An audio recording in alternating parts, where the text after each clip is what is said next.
ठाडाचक्रको पश्चिम पुछारमा मलै बम्मको दरबारका अवशेष भेटिन्छन्। ती अवशेष ओखल रहेछन्। ठूलो ढुङ्गा मुन्तिर ससानो गुफा। भूकम्प आएपछि भत्किएर गुफा जस्तो भएछ। दरबार छेउछाउ खिङ्रिङ्गा हाँसेका ढुङ्गा भेटिन्थे। प्राय ढुङ्गामा भेटिन्थे मसिना धर्का, पाउको चिन्ह र ससाना खोपिल्टा। मन्दिरले मलाई सबै देखाएको थियो। 1000 मान्छे थिए काम गर्ने। मन्दिरले सुनाएको थियो 100 जनाले त एकैपल्ट ओखल कुट्थे।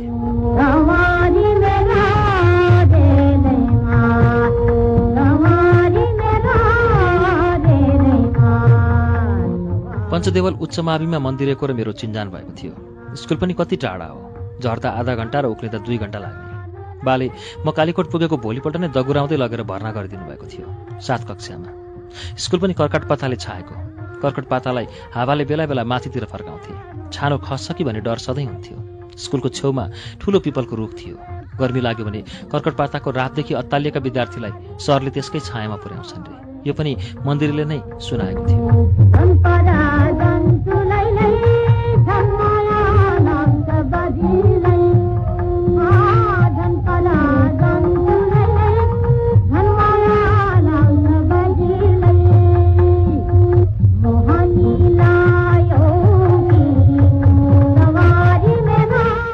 म भर्ना भएको तेस्रो दिन। त्यही दिन घर फर्कँदा उकालोमा मन्दिरसित मेरो चिन्जान भएको थियो। म हिँड्न सकेको थिइनँ। ऊ मेरा पछि पछि थियो। बाटोमा उसैले सुनाएको थियो वीरेन्द्र रनिङ सिल्डमा ऊ सधैँ फर्स्ट हुन्छ अरे 300 मिटरको दौडमा। अरू केटाहरूसँग उसको दोस्ती पनि छैन अरे। तिनले उसलाई अङ्ग्रेजीमा नाम काटेर बोलाउँछन् रे, टेम्पले।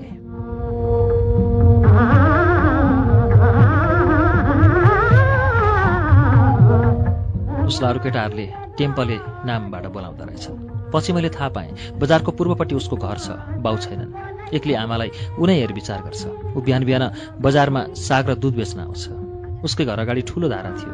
दोस्ती फाइदा भयो। नुहाउन पाइने। नुहाउन जाँदा भुटेको भटमास र मकै पनि खान पाइने। बिहान बिहान ऊ दुध र साग बेच्न बजार आइपुग्थ्यो। दिउँसो मौका पर्यो भने सुटुक्क हाम्रो दोकान अगाडिबाट मलाई इसारा गरेर बोलाउँथ्यो।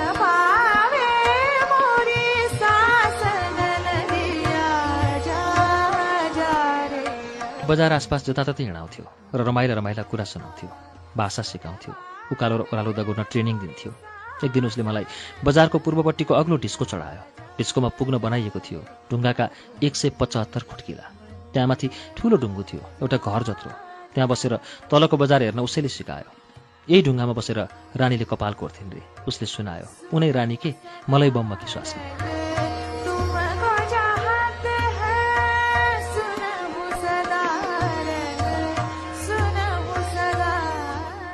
साँझपख पश्चिमतिर डुब्ने घाम, पश्चिमतिरै लहरै ठडिएका पातला पहाड सँगसँगै बटारिँदै कटासीतिर हिँडिरहेको कर्णाली।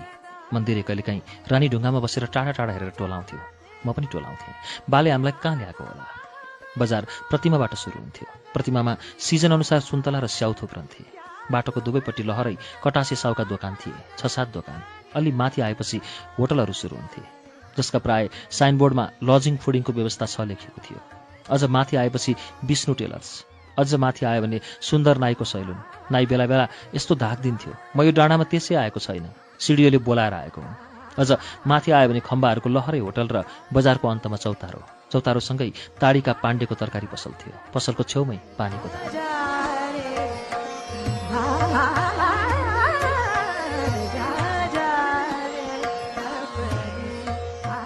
अगाडि जिल्ला प्रशासन कार्यालय, जहाँ हप्ता दिनमा चामलका कुपन लिनेको लाइन हुन्थ्यो, अनि बायाँपट्टि जिल्ला प्रहरी कार्यालय। गेटमा बन्दुक समाएको उभिएको पुलिस। चौकीको बायाँपट्टिको ढिस्कोमाथि थियो जिल्ला विकास समिति। छेउमा चौर पनि एकदम सानो, जहाँ साँझपख पुलिस र बजारका केटा भलिबल खेल्थे। बल पटक पटक उफ्रेर चौकीको छानामा खस्थ्यो। चौरको माथिपट्टि जिल्ला अदालत। अदालतको तालुमा रानी ढुङ्गा। यति थियो सदरमुकाम। सदरमुकामबाट पूर्वपट्टि हिँड्दै गयो भने आइपुग्थ्यो ताडी। त्यही ताडीमा मन्दिरेको मामा घर छ अरे। मन्दिरले मलाई बजार मात्र डुलाएन, वन पनि डुलायो। ऊ दाउरा लिन जान्थ्यो, म पछि लाग्थेँ। काफल, गुराँसका जङ्गल, सल्लाघारीमा हिँडाउँदै मन्दिरले मलाई पूर्वतिरको जङ्गलको सन्नाटा चिर्दै काउले खोला पुर्याउँथ्यो। ओसिएको वन, माकुराको जालमा अल्झेर काँपिरहेका सल्लाहका मसिना पात। सर्याक सर्याक हिँड्न कम्ती मजा थिएन। काउले खोला माथिपट्टिको भिरमा। अझ काफल पाक्यो भने त मन्दिरले वनै वन, कता हिँडाउँथ्यो कता। काफलका हाँगामा बसेर दिनभरि काफल खायो। हाँगामा बाँदर चाहिँ झुन्डियो, चिच्चायो। जब असार लाग्थ्यो वन अर्कै हुन्थ्यो। दिनभरि पानी दर्किन्थ्यो। हुस्सुले सारा वन ढाक्थ्यो। बजारमा पनि नजिकैका मानिस देखिँदैनथे। आकाशबाट बादल ओर्लेर सबैलाई छोपे जस्तो।